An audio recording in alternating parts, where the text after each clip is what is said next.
Good morning, ladies, and welcome to our Christmas sew along. And we're going to start with our Snapdragon pouch. I've got a hair in my mouth. Okay, so I have my two exterior panels already cut out and my two pieces of fusible fleece.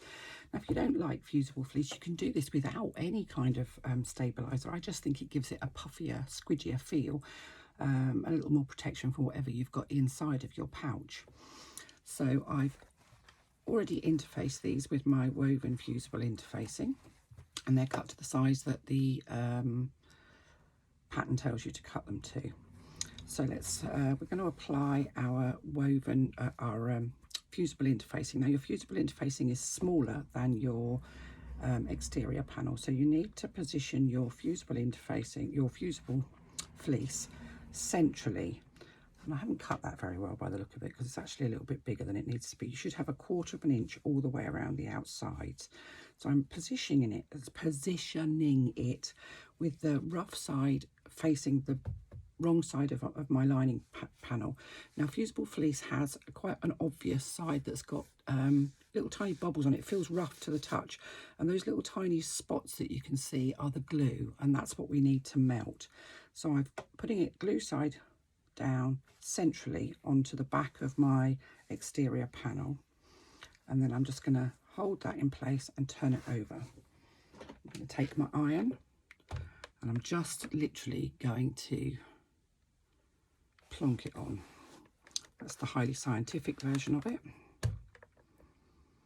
All I want it to do is to melt the glue. So I'm not pressing because it's already been pressed, the fabric. I'm just literally heating it so that it melts the glue. And I tend to do this sort of from the center outwards because this stuff does on occasions wrinkle. I find it wrinkles less if you make sure that you've got woven fusible interfacing on the fabric first. And for anybody that's wondering, this isn't cork, this is uncorked fabric, so it's cotton fabric. It just looks a bit like cork. I have tried these in cork and faux leather and they're a bit bulky, so I wouldn't advise it. And I know there's lots and lots of patterns out there for this kind of thing, but most of them have an ill-fitting lining and often raw seams inside, which I just cannot abide. Now that is now fully attached, so I'm going to do exactly the same with my second exterior panel. So rough side down. That one I obviously cut a bit better because it actually has the 1/4 inch around the outside. Holding on to it, turning it over. Don't ever try and fuse fusible fleece from the fleece side. You'll make a terrible mess on your iron and you will not be grateful for that.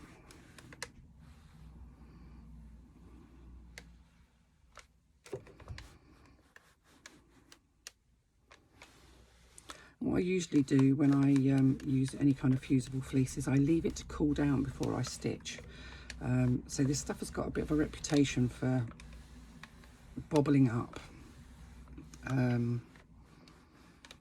But I find it does less so if you let it cool down first. Now that's quite warm. So I'm just going to pop it out of the way. And on my first panel, I'm going to make a mark that is 2.5 inches from one of the short ends. These are perfectly rectangular, so it doesn't matter which end unless you've got directional fabric. So it's 2.5 inches from the top of your fabric.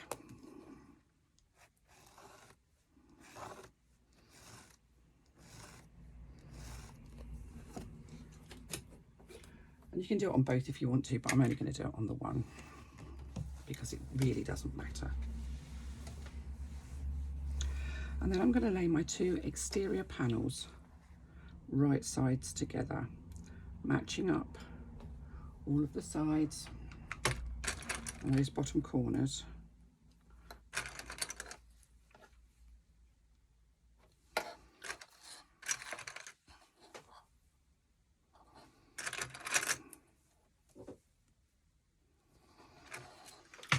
And I'm going to stitch from that 2.5 inch line that I made all the way down, all the way across and all the way back up again to that 2.5 inch line. I'm using a 1/4 inch seam allowance.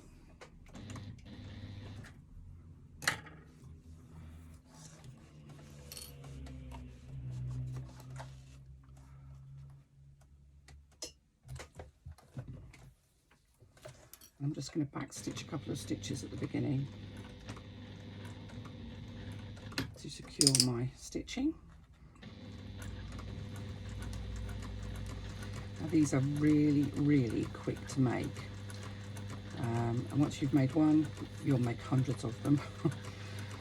Now if you choose to make the longer version, the exact same process applies. It just means that you'll be longer further down from the 2.5 inch line, so it'll just be exactly the same, just a little slightly longer.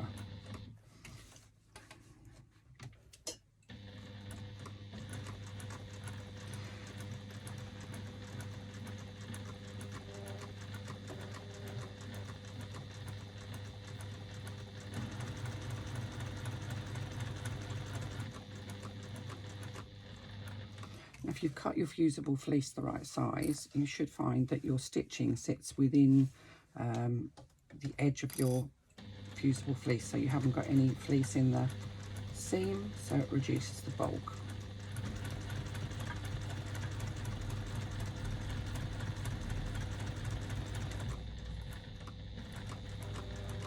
Back up to that 2.5 inch line and a little bit of back stitching. So just grab my scissors.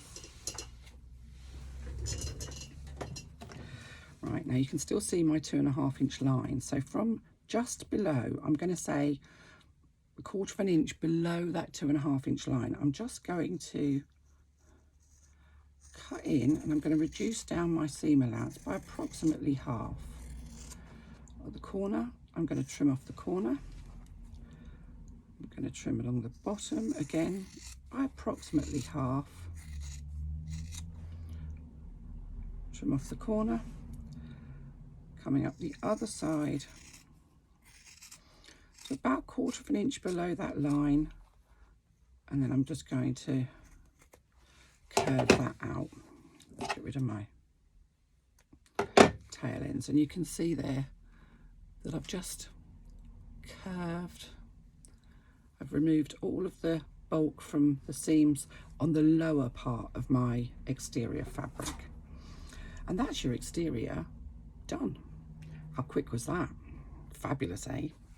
So I'm just going to pop that out of the way, and I'm going to grab my lining fabrics. Now, I know a lot of people that didn't have printers when I did my last sew along.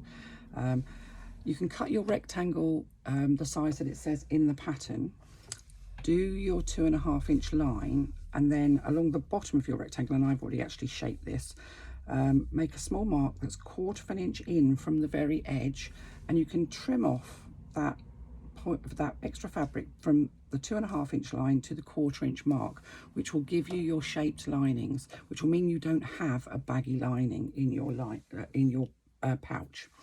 So we're going to do exactly the same thing again. You can see I've already marked a line 2.5 inches from the top. And I'm going to make a little mark, and I'm not going to measure this. It's about 3/4 inch, an inch from the corners. You need a big enough gap to be able to turn through. It's as simple as that. It's not really that complicated. Make sure that your panels are lined up perfectly.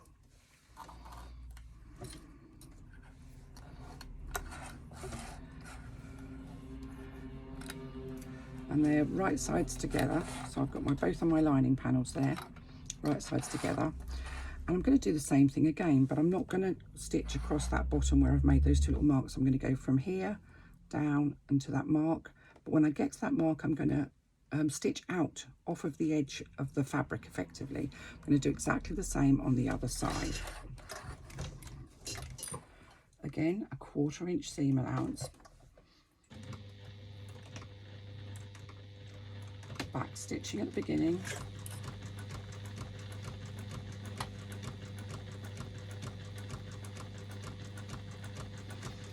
These are just such fun. You can do applique on them, you can put Christmas decos, you can do just about anything with them. Make them in kids fabric, fill them up with sweeties for the children. they're the perfect size to keep a face mask in. So many of us these days have got masks rolling around in our handbags. So you can see I've now come to that little mark that I made, and I'm just going to do a couple of stitches, effectively go off of the side of the panel, and then I've backstitched so that I've gone down, along and down again. I'm going to do exactly the same on the other side, but I'm going to start at the bottom. Again, 1/4 inch seam allowance. And just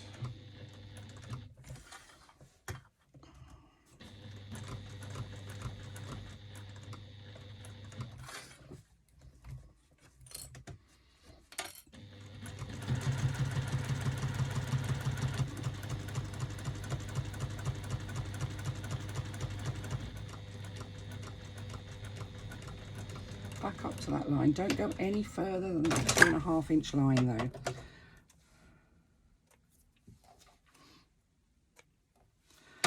So now we have our lining and our exterior. Now I am going to trim off the sides in the same way as I did with the exterior, taking off approximately half of the seam allowance, and again about 1/4 inch before your line, just curving outwards.